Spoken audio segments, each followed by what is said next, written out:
আর weather আস্তে আস্তে খারাপ হয়ে আসছে।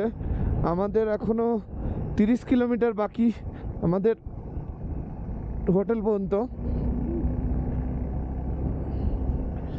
দিয়ে এবারে আমরা এখন সেই পয়েন্টটায় যাচ্ছি যেখান থেকে তেচুর জন্য ঢুকেছিলাম। তারপরে পড়বে ওয়াই জাংশন।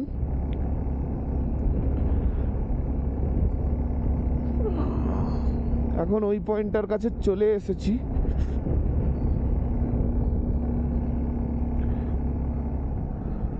ঠান্ডা অনেকটাই বেড়ে গেছে যতই উপরের দিকে এই যে উঠেছি।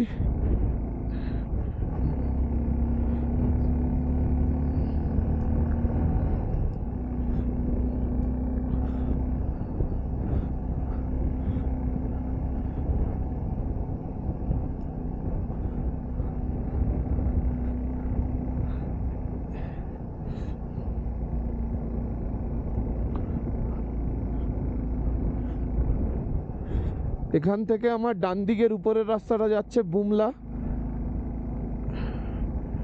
আর সোজা আমি যাব ওয়াই জাংশনের দিকে।